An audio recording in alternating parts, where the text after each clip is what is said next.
Hello again, I'm Chris Dugan, sports editor of the Observer Reporter. Joe Toscano, the assistant sports editor at the OR, is with me. You're watching the OR Sports High School Football Wrap-Up Show.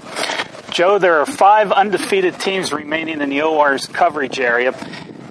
This time next week, we will have no more than 4 because one matchup this week has 2 unbeaten teams. Ringgold will be hosting Belle Vernon in a Big 9 conference showdown at Joe Montana Stadium. Both of those teams are 2-0. We have several other big games this week, including one right here at McGuffey High School where the Highlanders will be hosting Mount Pleasant in a key AAA interstate conference game. Mount Pleasant comes into that game undefeated.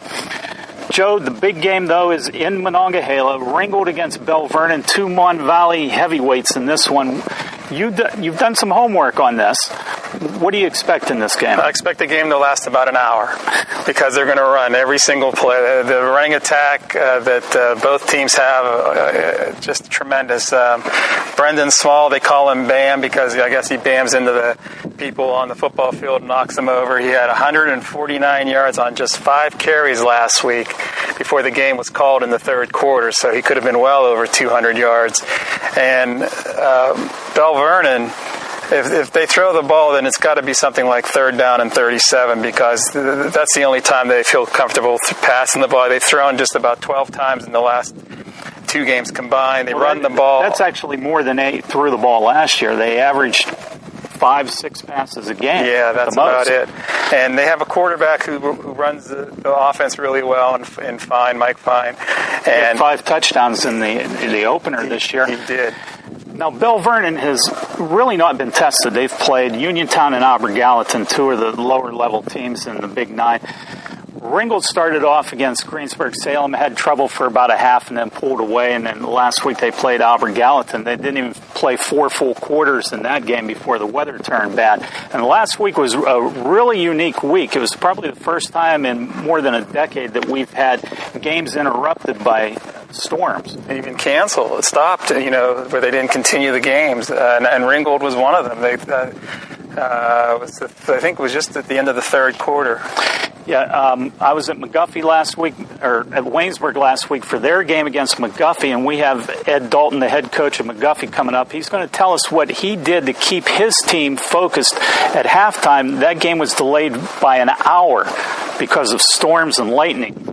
We'll also hear from Ed about the Highlanders' big game against Mount Pleasant. Joe, you're going to be covering that game. What do you expect in that one? Well, that game will take a little bit longer because Ed likes to call those timeouts early. But it's 2 really, really good teams, and McGuffey's had some injury problems that they have to deal with now. They've lost some really key players, and it's going to be a tough challenge for them. Mount Pleasant is good. They can throw the ball, they can run the ball, they have a good defense, and I think it's going to be a close game, but I wouldn't surprise me if the score was a little bit higher and that a turnover or 2 decided it. Now, Marcus Chilevich has had a very good season already, the quarterback at McGuffey last week. He was 8 of 11, threw for 115 yards, a real dual-threat quarterback. He's going to be a key in this game. Are there any other games that interest you this week? Yeah, the one I was looking at was Bentworth Burgettstown, and this is a big game for Bentworth. I thought out of all the teams that got hurt last week by the bad weather, Bentworth was probably one of the worst because they love to throw the football. They run the spread offense. They have a good quarterback in Josh Hughes. And they played Chartiers Houston, which has a tough defense, a good running game. So I think that the weather really affected Bentworth. They lost that game 12-3. Now they're looking at either a low seed in the playoffs unless they rally and pull some upsets because they've got some big games coming up toward the end of their schedule. And this one right here is one of them. And they have to beat this team. They have to find a way to stop Brad McLaughlin, and hopefully that it doesn't rain again. One game that interests me that really doesn't have any bearing on playoff ramifications right now is Waynesburg's playing Elizabeth Forward this week. One of those teams is going to be winless after 3 weeks of the season. those are two teams that probably felt like they had an outside chance of competing for a playoff spot in the Interstate Conference. But the big game in the Interstate Conference this week is McGuffey and Mount Pleasant. And I was able to talk to Ed Dalton earlier, and here's what the Highlanders head coach had to say about his team's game against Mount Pleasant. I'm here with Ed Dalton, the head coach of McGuffey. Ed, your team's coming off a big win at Waynesburg, 17-0. You blanked the Raiders in that one. You have some momentum going into this week's game against Mount Pleasant, but you're facing a pretty good football team in the Vikings. Yeah, I mean, they're very good. Until somebody beats them in our section, they're probably the favorite. We played them 2 great games 2 years in a row. They've gone down to the last possession. Last year we had a chance at a field goal to win the game in regulation, and it was blocked, and then we lost in overtime. The year before we had the ball 4th and goal on the 7 and didn't get in. So, it's a good rivalry. We're a little banged up. We're anticipating another good game Friday. You went into the game against Waynesburg banged up, had a couple injuries during the game, but yet you came out with a 17-0 victory. The defense really played well there, had a goal line stand that was key in the second quarter. Yeah, our lines were physical for probably the first time all year on both sides of the ball. And obviously then that makes you better at a lot of things. We had good linebacker play. We made some key plays maybe that we have not been doing, finished drives, got short yardage, first downs, did the kind of things that you needed to do to be successful. And, Waynesburg's a physical team with a good back. So winning, anytime you win at Waynesburg, we consider that a good victory for the program, and obviously helps our self-confidence going into this week. With some of those injuries accumulating in the backfield, Marcus Chalevich, your quarterback, has done a very good job. He's probably taken on a little more burden on offense than you would have wanted. He engineered what was really a 99-yard touchdown drive last week, even though it would go into the books as maybe a 90-yard drive. But he had to go 99, and he converted a couple big third downs there in that drive. How's he played for you this year? Well, I mean, going into the season, like what we tell him is anything under an 8 game, we're in trouble. We really anticipate that he's going to have a very good game every game. A lot of that, is check with me. Like he'll get 3 plays called in, and he's got to get us into the right play. So, he does a good job of calling his own name sometimes in clutch situations, which I think is a testimony to him and the confidence that he has. We moved Christian Clutter to running back last week, and we thought he kind of solidified the running game a little bit, and we were able to at least throw enough to keep him honest. This week our focus is maybe getting better at that aspect of the game because, Mount Pleasant, doing one thing or the other, you're not going to win. You need to have some balance against them. Well, Marcus had a good game last week throwing and running the ball. He was 8 of 11 passing, had 115 yards rushing. Now, Mount Pleasant is a little bit different, aren't they, than Waynesburg? They're more of a jet sweep, stretch the defense type of team, right? Absolutely. They're going to play us kind of like Pitt played Penn State in the first half. They're going to try to get horizontal movement on you, and then as soon as you're successful at stopping them horizontally, then they counter back and throw the ball. So they're a handful. I mean, Bo's probably probably 50-5 the last 6 years or so. So he's been very successful. We think a lot of their program. We played them now a couple times with varying degrees of success. 2 years ago, we couldn't stop them ever in the first half, and we were able to turn that into a 37-34 game. And then last year was a back and forth kind of game. So we'll see. They have the people in the typical places. The Wagner kid's a good running back. They have good lateral speed, and the Leaper kid threw for 1,000 yards, which last year, which at Mount Pleasant is a rarity. So they can throw the ball when they have to.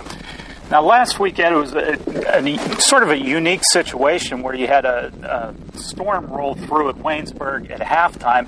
Halftime really went about 60 minutes. What goes on at halftime in a situation like that? Can you take me into your locker room? What coaches can do to keep the players focused for an hour? Well, the first thing is like what we try to do is give them instructions on managing how wet they were because we were soaked. We got caught coming off the field. Then, believe it or not, it was getting some footballs dry. we went into the hand dryers because we got caught, all our footballs got soaked. So that was like a side issue there. Then we met as a coaching staff, and what's different now in the rules the last couple of years, we're allowed to watch video. So we were literally walking around with iPads. The video of the first half. We were literally walking around with iPads, showing our kids what we meant by what they were doing, what their alignments were, what mistakes we were making, and we were able to maybe adjust some of our schemes the second half based on that. But as I told you after the game, that doesn't mean that Waynesburg wasn't doing exactly the same thing and countering it. So like what we thought is, if they're watching us, maybe we need to come out and show them a formation or two we haven't shown them, or a set, and maybe give them a different look, maybe to get them off balance a little bit again. Ed, one thing that everybody has talked about this year in the WPIAL is 6 classifications. That's the big change in high school football in this area. Do you like the 6 classes, or do you prefer the 4?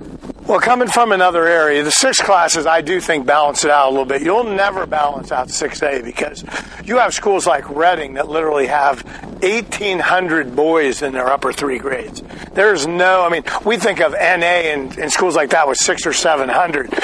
There are Eastern schools, maybe 20 of them with over 1,000 kids a class. So you're never going to get from 500 to 1,800 and balance that out. But for the most part, it really helps single A, double A, triple A, quad A. Our SKUs are 100 kids from top to bottom. The geography issues are immense, though. Like District 10, District 6. They're like McDowell's the only 6A team in District 10. So how they start the playoffs and where they start the playoffs, I don't know. But for the overall state championship, I'm sure that they're glad it's like that. But for the playoffs, they're probably the second round playing in Wilkes-Barre or somewhere. I can't even try to put that geography together. Williamsport, somewhere like that, somewhere far away. For us, my only complaint for us is that they only took 8 of our 23 teams, and in Double A, who had 24, and Single A, who had 25, they took 16. So I'm not campaigning for 16. I'm just saying then Single A and Double A should have also had 8. Yeah, there's classifications this year where it's almost impossible not to make the playoffs. And in your case, in AAA, it's very difficult to get in. And finish 3rd in your conference and not make it. And look at Aliquippa, Central Valley. Look at that league. Now, we played a good Quaker Valley team who's more than likely going to finish in 5th or 6th place and could very well be the champion or the runner-up in our section, without doubt. Now, does that happen in every level of football? It does. But what I'm saying is, I think if they should have done for us what they did for Single A and Double A. And I understand why they wanted another game at Heinz Field. So now our champion is going to have a bye week after they win the WPIL. And I don't think when you're having a great season, you want a bye week. I think you want to just keep playing. So, but those are my thoughts. I wanted to have a chance to view. I've spouted them to everybody else. I might as well give them to you. Okay, well, we appreciate that. Okay. Ed Dalton, thank you. Thanks again to Ed Dalton for having us out here at McGuffey High School and giving us his thoughts on the Highlanders' big game against the Vikings of Mount Pleasant. A couple other games I wanted to talk about, Joe. One is a non-conference game. Washington is one of the 5 unbeaten teams, and the Prexies step up in class this week. They play a game on the road at AAA South Park, and South Park's a pretty good team. Don't think that this is going to be a pushover for Washington. South Park comes into this game with a 1-1 record, but their loss was at Mount Pleasant, and they played the Vikings very tough in the first half last week. Mm-hmm. They have a very good quarterback who was put into the starting lineup late last season. South Park's 5-2 since he's been the starting quarterback. They also have a big 6'5" receiver by the name of Nolan Janella. You might remember his father, Sal Janella, was a quarterback at Pitt. So that game interests me. Now, Washington hasn't been challenged in his first 2 games. They played Charleroi and Brownsville and rolled pretty handily. They've had 3 different running backs gain more than 80 yards in a game, and Connor Badillion passed for 195 yards and 3 touchdown passes in 2 games. They've had some rough spots in terms of fumbles and penalties in the first 2 weeks. They'll have to play a lot better to beat South Park. Yeah, and one of the things about Washington is that each week they're going to get better because their skill people will get better. They have a line that's already been established and pretty much a veteran from last year. Most of the kids are back. But their skill position people, these are new guys. So every game they get under their belt means another bit of experience to stop the turnovers and to play a little bit better and to get a little more comfortable and to find the rotation. He's got 3 running backs. So I think as the season progresses, they're going to be a better football team as these skill position players gain that experience, and I think it'll be a good game. A couple other games that interest me. Fort Cherry's one of the unbeaten teams in the area. The Rangers had a big win last week. It was probably the best win by any local team last week. Fort Cherry won at Greensburg Central Catholic. They'll play this week at Monessen. That's always a tough place to win. Yeah, and the 2 late touchdowns by Culberson was the difference in that game. And I think their defense is playing better as the season is starting to unfold now. And I think they're going to take Monessen. It won't be an easy game, but they've been a surprise team. I don't want to say surprised in the fact that they're winning, but surprised that they beat some teams that we had some questions about. Another good game, probably the game that I've had the most difficulty coming up with a winner for our weekly picks contest. It's the Peters Township game against Altoona. That's a Southeastern Conference game. The game's in McMurray. That's a long road trip for Altoona. And Peters lost last week at Bethel Park, but played very tough, down by only a touchdown at halftime. Yeah, I believe it was 28-7 was the final score, and you give them a little bit of time, and I think TJ Plack will have that program up and running.